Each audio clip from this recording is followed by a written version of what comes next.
హరి ఓం. ప్రియాత్మ స్వరూపులారా, ఈశావాస్యోపనిషత్తు నుండి చివరి మంత్రం 18వ శ్లోకాన్ని ఇప్పుడు విచారణ చేద్దామండి. అగ్నేనయ సుభధారాయే అస్మాన్ విశ్వాని దేవ వయునాని విద్వాన్ యుయోధ్యస్మజ్జుహురాణమేనో భూయిష్టాం తే నమ భుక్తిం విధేమా. మరోసారి పఠిస్తానండి. ఓం అగ్నేనయ సుపధారాయే అస్మాన్ విశ్వాని దేవ వయునాని విద్వాన్ యుయోధ్యస్మజ్జుహురాణమేనో భూయిష్టాం తే నమ భుక్తిం విధేమా. రామకృష్ణ మిషన్ వారు బిగినర్స్ కోసం ఉపనిషత్తుల్ని అధ్యయనం చేసే ప్రయత్నం ప్రారంభించిన వారి కోసం ప్రచురించినటువంటి ఈ చిన్ని పొత్తము నుండి తాత్పర్యాన్ని యథాతథంగా చదువుతున్నానండి.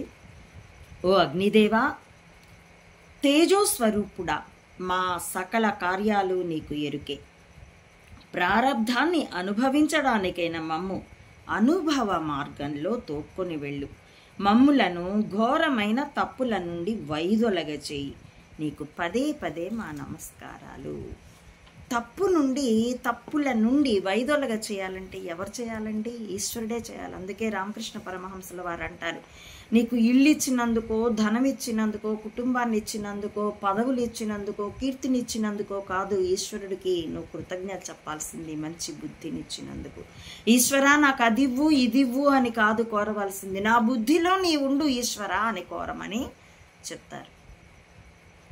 కాబట్టి ఇక్కడ అగ్నేనయ సుపధారాయే, ఓ తేజోమూర్తి అగ్నిస్వరూపుడా. మనకి పాశ్చాత్యులు కూడా మానవుడు అగ్నిని కనుక్కున్నాక నిప్పు రాజేయడం చెప్పు 2 రాళ్లకు రాపిడి చేసి ఆ తర్వాతే నాగరికత వైపు అడుగులు వేశాడు అని అంటారు. కాబట్టి మనకి వెలుగు కావాలి. అడవిలో ఎవరన్నా వెళ్తే క్యాంప్ ఫైర్ వేసుకుంటారు, జంతువులు తమ దగ్గరికి రాకుండా. జంతు ప్రాయ స్థితిలో ఉన్నప్పుడు మానవుడు కూడా అగ్నిని చూసి భయపడ్డాడు, అగ్నిని ఆరాధించడం మొదలెట్టాడు.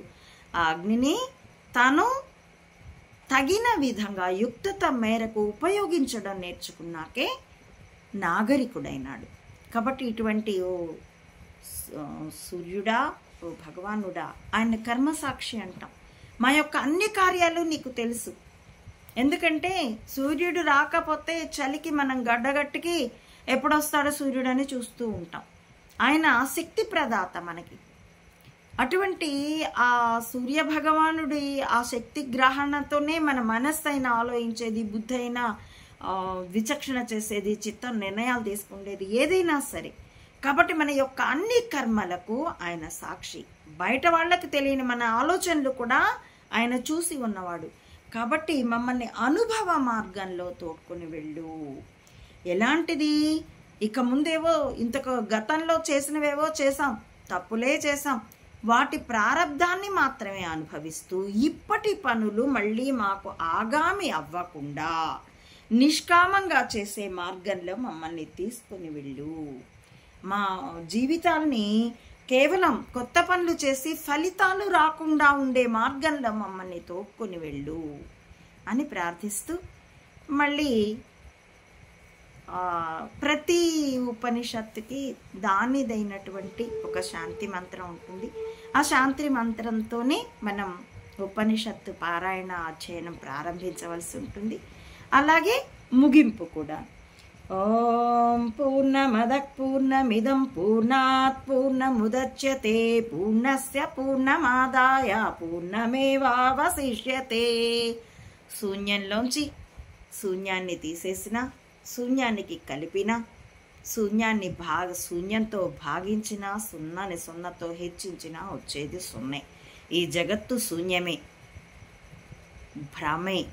కాబట్టి కమ్ అంటే ఆకాశము, శూన్యము అని అర్థం. దానికి ముందు సు అనే ప్రత్యయం చేర్చుకుని సుఖమని, దుఃఖ్ అనే ప్రత్యయం చేర్చుకుని దుఃఖమని భ్రమపడుతూ ఉంటామే. కానీ ఈ జగత్తు మన భ్రమ, అది శూన్యం. ఆ శూన్యంలో ఎన్ని శూన్యాలు కలిసినా లేదా తీసేసినా, హెచ్చించినా, విభజించినా వచ్చేది శూన్యమే. ఇదే సున్నా, ఇదే పూర్ణం. పూర్ణము సున్నా, శూన్యము పూర్ణము అంటే పరిపూర్ణము, ఇట్స్ కంప్లీటెడ్ వన్. అది భగవానుడు, అది బ్రహ్మస్వరూపుడు, అది నేనే, అది మీరే, అది మనమే. ఇది తెలుసుకున్నప్పుడు ఆ పరిపూర్ణతకే, అప్పుడు ఆ పూర్ణం నుంచి పూర్ణం తీసేసినా, పూర్ణం కలిపినా, పూర్ణంతో హెచ్చించినా, పూర్ణంతో విభజించినా అది పరిపూర్ణం.